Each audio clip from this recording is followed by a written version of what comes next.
आणि आता वळूयात महत्त्वाच्या बातमीकडे। सैफ अली खान हल्ला प्रकरणातील आरोपीला 5 दिवसांची पोलीस कोठडी सुनावण्यात आली आहे। या क्षणाची महत्त्वाची ब्रेकिंग न्यूज आपण पाहतोय। मोहम्मद शरीफुल इस्लाम शहजाद असं या आरोपीचं नाव आहे आणि त्याला आता ठाण्यातून अटक करण्यात आल्याचं आपण पाहिलं होतं। त्याला अटक केल्यानंतर लगेचच न्यायालयामध्ये हजर करण्यात आलंय। तर महत्त्वाची अपडेट समोर येते। आरोपीला 5 दिवसांची पोलीस कोठडी सुनावण्यात आली आहे। या पोलीस कोठडीमध्ये असताना त्याची चौकशी केली जाईल आणि पुढील तपास केला जाणार आहे। मोहम्मद शरीफुल इस्लाम शहजाद असं या आरोपीचं नाव आहे आणि सगळ्यात महत्त्वाची बाब म्हणजे हा आरोपी बांगलादेशी असल्याचं समोर आलंय। तर मोठ्या प्रमाणावर महाराष्ट्रामध्ये बांगलादेशींचं वास्तव्य वाढत चाललेलं आहे। अनधिकृतपणे हे बांगलादेशी येऊन मुंबई पुण्यासारख्या ठिकाणी राहत आहेत। तर याविषयी अधिक माहिती देण्यासाठी आपले प्रतिनिधी संजय गडदे फोन लाईनवरून आपल्यासोबत जोडले गेलेत। संजय, अतिशय महत्त्वाची अपडेट समोर येते। सैफ अली खान हल्ला प्रकरणातील आरोपीला 5 दिवसांची पोलीस कोठडी सुनावण्यात आली आहे। काय अधिक माहिती मिळते? निश्चितच न्यायालयाकडे जे आहे ते पोलिसांनी 14 दिवसाची पोलीस कोठडी मागितली होती। मात्र दोन्ही बाजूंच्या ज्या बाजू ऐकून घेतल्यानंतर न्यायालयाने देखील आपलं मत नोंदवलेलं आहे। आरोपी जो आहे तो बांगलादेशचा आहे। यामध्ये काही आंतरराष्ट्रीय गटाचा सहभाग आहे का अशी शंका देखील जी न्यायालयातून उपस्थित करण्यात आलेली आहे। त्यामुळे आरोपीला जे आहे ते न्यायालयाने 5 दिवसाची पोलीस कोठडी सुनावलेली आहे। यामध्ये पोलिसांना अनेक गोष्टींचा जो आहे तो उलगडा करायचा आहे। आरोपी बांगलादेशी आहे, तो एका मुंबईतील एका मोठ्या देशातील सर्वात मोठी हाऊसकीपिंग एजन्सीमध्ये कामाला होता। मग ती हाऊसकीपिंग एजन्सी नेमकी कोणती आहे, त्याला कामाला कोणी ठेवलं होतं, असे अनेक प्रश्न जे आहेत। आणि विशेष म्हणजे सैफ अली खानच्या घराची रेकी देखील करण्यात आली होती। त्या रेकी करताना त्याला कोणी मदत केली का, सैफ अली खानच्या घरातील, अशा अनेक प्रश्नांची उत्तरे मिळवण्यासाठी आता ते पोलिसांना 5 दिवसाची न्यायालयीन कोठडी मिळालेली आहे। नक्कीच, धन्यवाद संजय तुम्ही दिलेल्या महत्त्वपूर्ण माहितीबद्दल। आपण पाहतोय सैफ अली खान हल्ला प्रकरणातील आरोपीला आज अटक करण्यात आली आणि लगेचच त्याला न्यायालयात सादर करण्यात आलंय आणि 5 दिवसांची पोलीस कोठडी आता त्याला सुनावण्यात आली आहे। या पोलीस कोठडीमध्ये नेमका काय तपास केला जातो आणि या चौकशीमधून काय समोर येतं हे पाहणं अतिशय महत्त्वाचं असणार आहे। तर आपण पाहतो या क्षणाची महत्त्वाची अपडेट। बांगलादेशी हा आरोपी आहे ज्याने सैफवर हल्ला केला होता। 3 दिवसांपूर्वी रात्री सैफच्या राहत्या घरी 2:30 वाजता हा आरोपी त्याच्या घरात घुसला होता आणि त्यानंतर त्याने सैफवर हल्ला चढवला होता। त्यानंतर त्याने तिथून पळ काढला। 3 दिवसापासून मुंबई पोलीस त्याच्या मागावर होती। तब्बल 35 पथकं पोलिसांची त्याच्या मागावर होती। अखेर आज ठाण्यामध्ये या आरोपीला अटक करण्यात आली आणि त्यानंतर त्याला न्यायालयामध्ये हजर करण्यात आलंय। तर 5 दिवसांची पोलीस कोठडी त्याला सुनावण्यात आली आहे। महत्त्वाचं म्हणजे 13 दिवसांची पोलीस कोठडीची मागणी करण्यात आली होती, मात्र दोन्ही बाजू ऐकून घेत त्याला 5 दिवसांच्या पोलीस कोठडीची परवानगी मिळाली आहे। तर आपण पाहतोय सैफच्या हल्ल्यामागे बांगलादेशाचं काही षडयंत्र आहे का? मोहम्मद इस्लाम शहजाद असं या आरोपीचं नाव आहे। शरीफुलकडून बांगलादेशी मतदान कार्ड हे जप्त करण्यात आलंय। आरोपी 6 महिन्यांआधी मुंबईमध्ये आला होता अशी देखील माहिती आता समोर येते। सैफच्या हल्ल्यामागचं बांगलादेशी कनेक्शन समोर आलंय। अटक केलेल्या आरोपीकडून बांगलादेशी मतदार कार्ड जप्त करण्यात आलंय। यांच्या घरी ज्या हल्ल्याचा आणि जबरी चोरीचा प्रकार झालेला आहे त्या अनुषंगाने एका आरोपीला अटक करण्यात आलेली आहे। सदर आरोपीचं नाव मोहम्मद शरीफुल इस्लाम शहजाद आहे। या आरोपीचं वय 30 वर्ष आहे। प्रथमदर्शनी हा आरोपी बांगलादेशी नागरिक असल्याचं निष्पन्न होत आहे। या आरोपीला आम्ही माननीय न्यायालयात प्रोड्यूस करून याची पोलीस कस्टडी मिळण्याचा प्रयत्न करणार आहोत आणि पुढील तपास करणार आहोत। Saif Ali Khan, but there is a clear-cut violation of the section 43A and 35(1)AB because their notice has not been served. First of all, the police has stated that he is not a resident। 6 महीने से वो यहाँ पे रह रहा है, लेकिन वो कई सालों से रह रहा है। आज कोर्ट ने खुद सामने पब्लिक प्रोसिक्यूटर ने एडमिट किया है कि वो 7 साल से रह रहे, 7 साल से रह रहे। लेकिन 7 साल से अगर वो रह रहे और उनका क्या है बैकग्राउंड, तो उन्होंने कुछ किया नहीं है। The remand is very faulty, has not been stated the clear transparency Second thing, the police custody was not required as all the weapon and everything has been recovered by the investigation officer. Only forensic report and other things are there.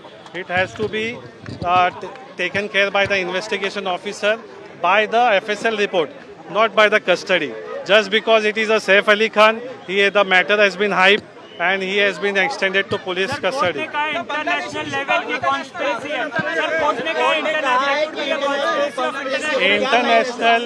International issue नहीं है, वो एक young बच्चा है, उसको scapegoat KIA गया है.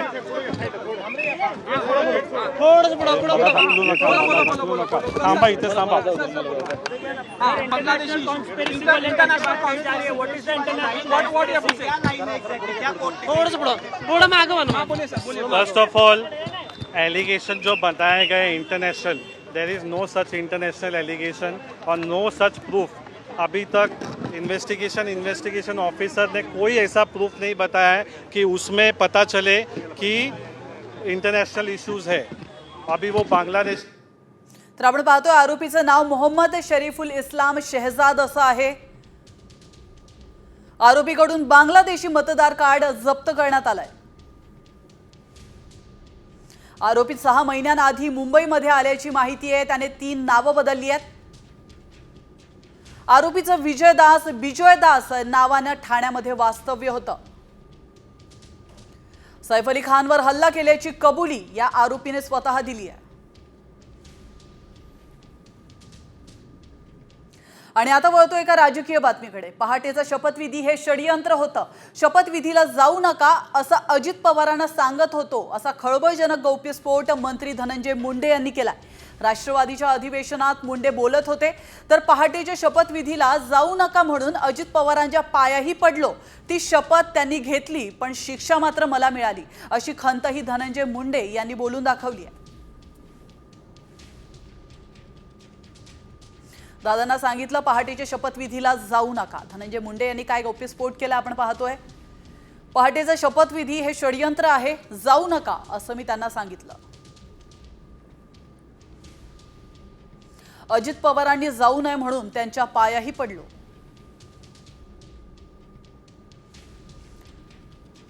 तर अशा पद्धतीने धनंजय मुंडे यांनी हा गौप्यस्फोट केलेला आहे. तर भाषणात बोललो ते सत्य आहे अशी प्रतिक्रिया धनंजय मुंडे यांनी दिलेली आहे. तर आपण पाहिलं राष्ट्रवादीचं अधिवेशन शिर्डीमध्ये सुरू आहे आणि त्या अधिवेशनाचा शेवटचा आणि दुसरा दिवस आज होता. या वेळेला धनंजय मुंडे यांनी त्या ठिकाणी भाषण केलेलं आहे आणि या भाषणात जो गौप्यस्फोट धनंजय मुंडे यांनी केलाय तो खरा होता. तो मी जे काही बोललो ते सत्य आहे अशी प्रतिक्रिया देखील धनंजय मुंडे यांनी दिली आहे. तर यावेळी महत्त्वाची बातमी समोर येते. धनंजय मुंडे यांनी मोठा गौप्यस्फोट केलेला आहे. अजित पवार यांनी सकाळी 5 वाजेच्या शपथविधीला जाऊ नये म्हणून मी त्यांना विनंती केल्याचं धनंजय मुंडे म्हणाले.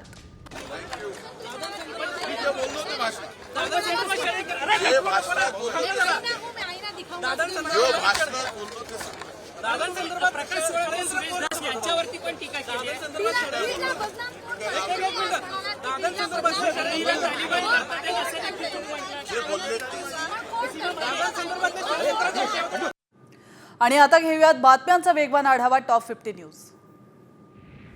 सैफ अली खानच्या हल्लेखोराने वरळीतील पबमध्ये काही दिवस काम केल्याची माहिती आहे. सैफवर हल्ला केल्यानंतर हल्लेखोर पबमध्ये होता आणि एक रात्र देखील त्याने याच परिसरामध्ये काढली आणि त्यानंतर तो पसार झाला. पोलिसांनी आता या आरोपीला ओळखणाऱ्या लोकांना देखील ताब्यात घेतलाय. सैफ अली खानवर जीवघेणा हल्ला करणाऱ्या आरोपीला ठाण्यातून अटक करण्यात आली आहे. ठाण्यातील कासरवडवली या ठिकाणी हिरानंदानी इस्टेटच्या मागील परिसरातून मुंबई पोलिसांनी आरोपीला अटक केली आहे. आरोपीचं नाव मोहम्मद अलियान उर्फ बीजे असं आहे आणि त्याने सुरुवातीला पोलिसांना स्वतःचं बनावट नाव विजय दास असं सांगितल्याचं समोर येत आहे. नाशिक पालिकेकडून क्रीडा स्पर्धांमध्ये कामगिरी करणाऱ्या 49 खेळाडूंना क्रीडा शिष्यवृत्ती दिली जाणार आहे. राष्ट्रीय 8 राज्यस्तरीय 41 खेळाडूंना ही क्रीडा शिष्यवृत्ती मंजूर करण्यात आली आहे. खेळाडूंना प्रोत्साहन देण्यासाठी पालिकेकडून दरवर्षी अंदाजपत्रकातील 5% निधी राखीव ठेवला जातो आणि या निधीतून क्रीडा शिष्यवृत्ती दिली जाते. पनवेल परिसर प्लास्टिक मुक्त करण्यासाठी महानगरपालिका प्रशासनाने कठोर पावलं उचलायला सुरुवात केली आहे। या अंतर्गत गेल्या 16 दिवसांत धडक कारवाई करून 47 किलो प्लास्टिक पिशव्यांचा साठा जप्त करण्यात आलाय। तसंच दुकानाबाहेर कचऱ्याचे डबे न ठेवणाऱ्या दुकानदारांवरही दंडात्मक कारवाई करण्यात येते। महाराष्ट्र राज्य माध्यमिक आणि उच्च माध्यमिक शिक्षण मंडळातर्फे कॉपी मुक्त जनजागृती सप्ताहाचं आयोजन करण्यात आलंय। 10वी आणि 12वीच्या परीक्षेत गैरप्रकार रोखण्यासाठी 20 ते 26 जानेवारी या कालावधीमध्ये जनजागृती सप्ताह असणार आहे।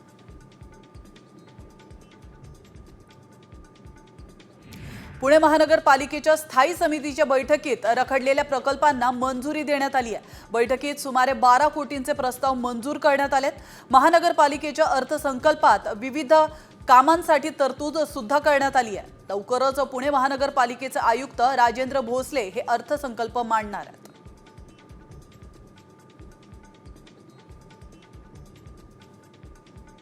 भिवंडी महानगरपालिका क्षेत्रातील वरहाळा जलशुद्धीकरण केंद्रातून होणारा पाणी पुरवठा रविवारी आणि सोमवारी बंद राहणार आहे। पाईपलाईन दुरुस्ती आणि वॉल बसवण्याच्या कामासाठी 24 पाणी पुरवठा बंद राहणार आहे। पाणी जपून वापरण्याचं आवाहन पाणी पुरवठा विभागाकडून करण्यात आलं आहे।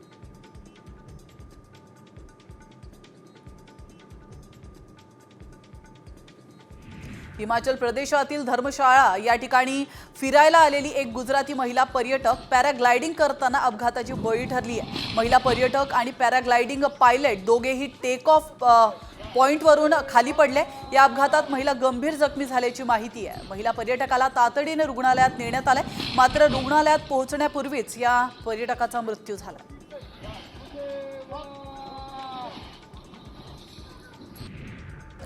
अंबाजोगाई शहरामध्ये रस्त्याचं काम सुरू असतानाच त्या ठिकाणच्या जेसीबीवर एकाने दगडफेक केली आहे। या तरुणाने पोलीस आले असता पोलिसांशी झटापट देखील केली आहे। या प्रकरणी अंबाजोगाई शहर पोलीस ठाण्यात गुन्हा दाखल करण्यात आला आहे।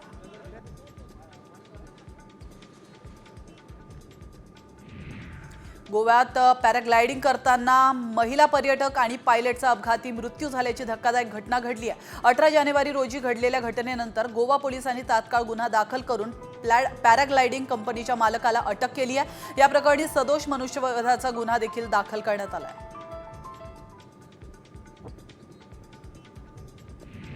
धारावीच्या राजीव गांधी नगरमध्ये बॉम्ब ठेवल्याचा फोन मुंबई पोलिसांना आलाय। मुंबई पोलिसांच्या मुख्य नियंत्रण कक्षाला एका अज्ञात व्यक्तीने हा धमकीचा फोन केलाय। धमकीची पडताळणी केली असता ही अफवा असल्याचं निष्पन्न झालंय। या अनोळखी कॉलर विरोधात गुन्हा दाखल करण्यात आलाय।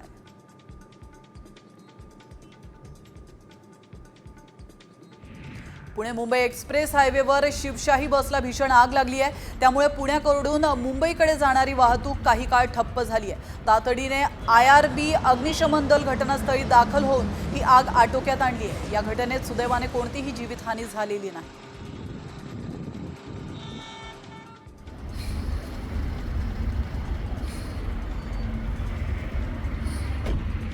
मुंबई आग्रा महामार्गावर चांदवड या ठिकाणी देवी मंदिर घाटामध्ये वॉल्वो लोडर ट्रकला भीषण आग लागली होती। सुदैवाने यात कुठलीही जीवितहानी झालेली नाहीये। तर सोमा टोल कंपनीचे कर्मचारी आणि चांदवड पोलिसांनी शर्थीचे प्रयत्न करत आग विझवली आहे।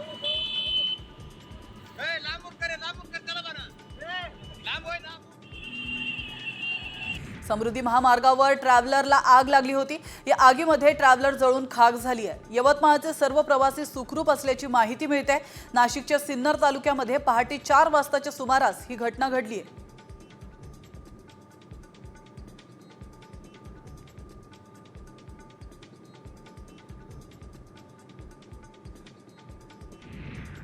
पुण्यातील सिंहगड रस्त्यावर चंदनाचं झाड कापून नेणाऱ्या चोरट्याला सिंहगड पोलिसांनी अटक केली आहे। भरत जाधव असं अटक करण्यात आलेल्या आरोपीचं नाव आहे। चंदनाचं झाड विक्रीला नेत असताना पोलिसांनी आरोपीला मुद्देमालासह अटक केली आहे।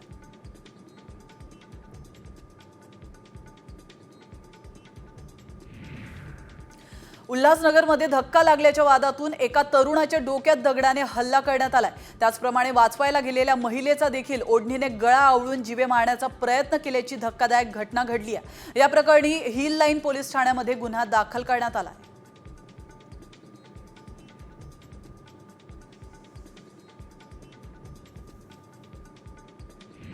नव्या वर्षात मुंबईकरांना जादा लाईट बिल येणार आहे. उपनगरांमध्ये वीज पुरवठा करणाऱ्या बेस्ट, टाटा पॉवर आणि अदानी इलेक्ट्रिसिटी यांनी वीज नियामक आयोगाकडे पुढील 5 वर्षांसाठीचे दरवाढीचे प्रस्ताव दाखल केलेत. तीनही कंपन्यांचे नवे वीज दर मार्चमध्ये जाहीर होऊन एप्रिलमध्ये लागू होणार आहेत.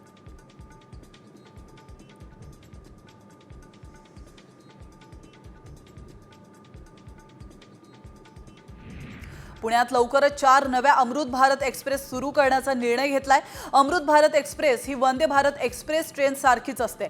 कमी खर्चात चांगल्या दर्जाच्या अमृत भारत एक्सप्रेसला मिळालेल्या प्रतिसादामुळे रेल्वे प्रशासनाने हा निर्णय घेतलाय.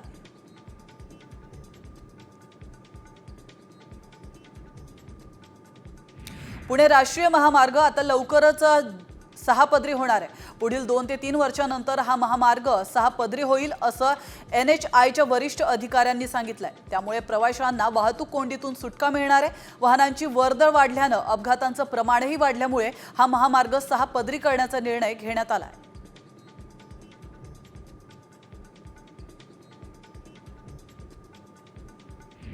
एसटी कडून प्रवास भाड्यात महिलांना 50% सवलत देण्यात येते. त्यामुळे महिला प्रवाशांच्या संख्येत वाढ झाली असून आगाराच्या उत्पन्नात भर पडते.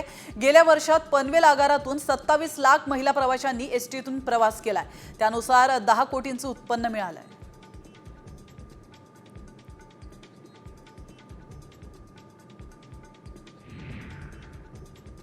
गेल्या वर्षी मुंबई विमानतळाने प्रवासी संख्येचा विक्रमी उच्चांक गाठलाय. 5,40,00,000 लोकांनी प्रवास केल्याची माहिती विमानतळ प्रशासनाने दिली आहे. 2023 या वर्षाच्या तुलनेत प्रवासी संख्येतील ही वाढ 6.3% इतकी आहे.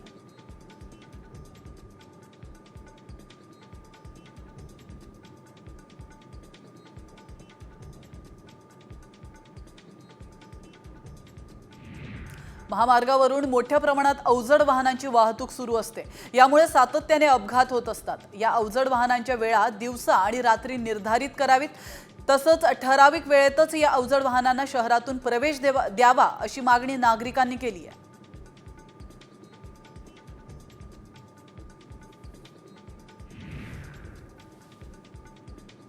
कराड पोलिसांच्या वतीने ड्रग्ज मुक्त कराडसाठी पोलीस रनचं आयोजन करण्यात आलं होतं. आमदार डॉक्टर अतुल भोसले यांच्या हस्ते या रनचा शुभारंभ करण्यात आला. या स्पर्धेसाठी राज्यभरातून हजारो स्पर्धक सहभागी झाले होते. अशा स्पर्धांमुळे कराडचं नाव मोठं होईल अशी आशा आमदार अतुल भोसले यांनी व्यक्त केली.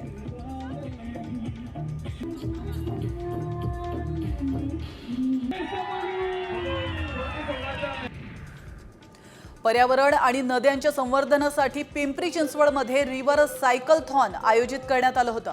अयोध्येतील राम मंदिराचं कोषाध्यक्ष गोविंद गिरीजी महाराज आणि मावळ लोकसभेचे खासदार श्रीरंग बारणे यांच्या हस्ते या रिव्हर सायकलथॉनचं फ्लॅग ऑफ करण्यात आलंय.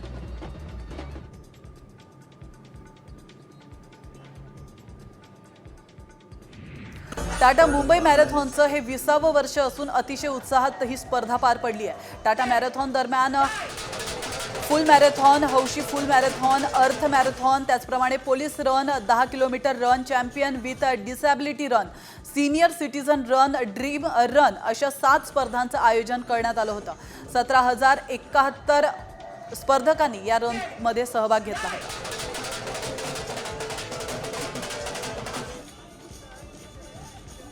नाशिकमध्ये म्युझियम ऑन व्हील्स अर्थात फिरते संग्रहालय विशेष प्रदर्शनाचं आयोजन करण्यात आलंय.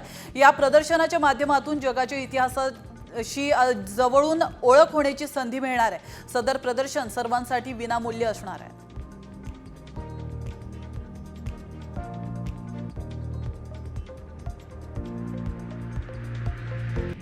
गरजू व्यक्तींना राज्य शासन सवलतीच्या दरामध्ये शिवभोजन थाळी उपलब्ध करून देण्यात येतं आणि या योजनेसाठी डिसेंबर 2024 ते मार्च 2025 या कालावधीसाठी सुमारे 50 कोटींचा निधी वितरित करण्यात आला. याबाबतचा शासन निर्णय अन्न, नागरी पुरवठा आणि ग्राहक संरक्षण विभागाने निर्गमित केला.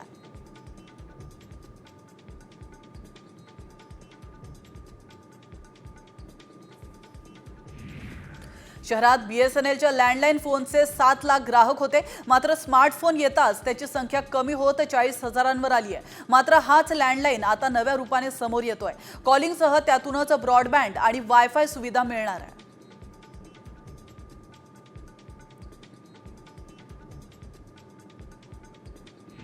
मुंबई शहर आणि उपनगरातील हवा दिवसेंदिवस खराब नोंदवण्यात येते, तर माहीमपासून फोर्टपर्यंत करण्यात आलेल्या सर्वेक्षणात सकाळची हवा ही खराब नोंदवली गेली आहे. हवा काळवंडल्यामुळे पहाटे उठून जॉगिंगला निघणाऱ्या मुंबईकरांना ही धोक्याची घंटा आहे.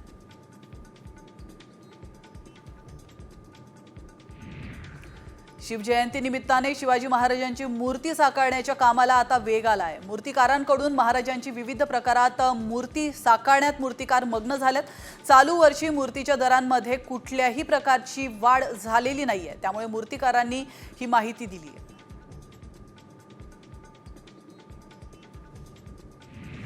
तुळजाभवानी मंदिरातील देवीच्या गाभाऱ्याचं नव्याने बांधकाम करण्याच्या मागणीसाठी स्वाक्षरी मोहीम राबवण्यात येणार आहे. यामध्ये प्रशस्त गाभारा बांधण्याची मागणी करण्यात आली आहे. यासाठी 6 दिवस स्वाक्षरी मोहीम राबवण्यात येणार आहे.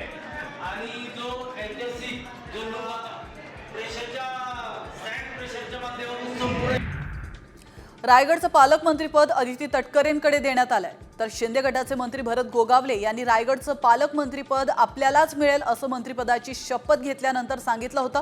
मात्र मंत्री अदिती तटकरेंकडे पुन्हा रायगडच्या पालकमंत्रीपदाची जबाबदारी देण्यात आली आहे. रायगडच्या पालकमंत्रीपदावरून तटकरे आणि गोगावलेंमध्ये रस्सीखेच सुरू होती.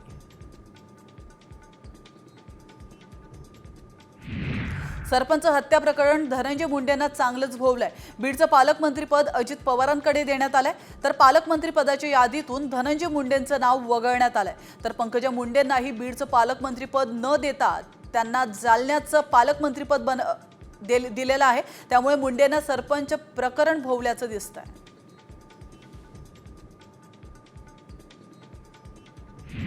राज्यात महायुती सरकार स्थापन झाल्यानंतर अनेक दिवसांपासून पालकमंत्री पदाबाबत सस्पेन्स होता. अखेर पालकमंत्र्यांची यादी जाहीर करण्यात आली, तर शिवसेना नेते आणि राज्याचे सामाजिक न्याय मंत्री संजय शिरसाट यांना छत्रपती संभाजीनगरचं पालकमंत्रीपद देण्यात आलंय.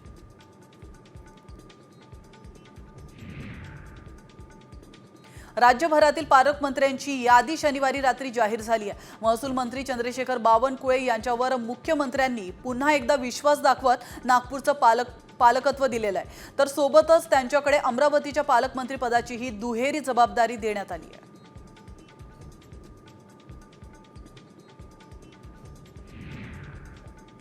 राज्याचे महसूल मंत्री आणि अमरावतीचे पालकमंत्री चंद्रशेखर बावनकुळे 25 तारखेला अमरावतीच्या दौऱ्यावर आहेत. पालकमंत्री चंद्रशेखर बावनकुळे पश्चिम विदर्भातील महसूल विभागाचा आढावा घेणार आहेत. पश्चिम विदर्भातील 5ही जिल्हाधिकारी आणि विभागीय आयुक्त यांच्यासोबत ते बैठक घेणार आहेत.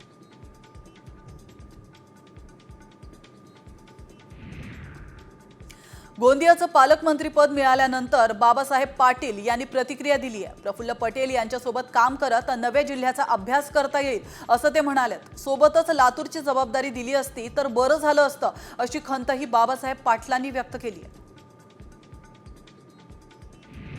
रायगडच्या पालकमंत्रीपदाचा वाद आता चांगलाच पेटलाय. भरत गोगावलेंना पालकमंत्रीपदावरून डावलल्याने त्यांचे समर्थक आक्रमक झालेत. गोगावले समर्थकांनी रात्री उशिरा रस्त्यावर उतरत मुंबई गोवा हायवे रोखून धरला. महाडमध्ये टायर जाळून गोगावले समर्थकांनी निदर्शनं देखील केली. रायगडच्या पालकमंत्रीपदी दुसऱ्यांदा आदित्य तटकरेंचं नाव जाहीर झाल्यानंतर त्यांच्या समर्थकांनी रोहामध्ये जल्लोष साजरा केला. फटाक्यांच्या आतषबाजीत एकमेकांना पेढे भरवत रोहेकरांनी आनंद साजरा केला.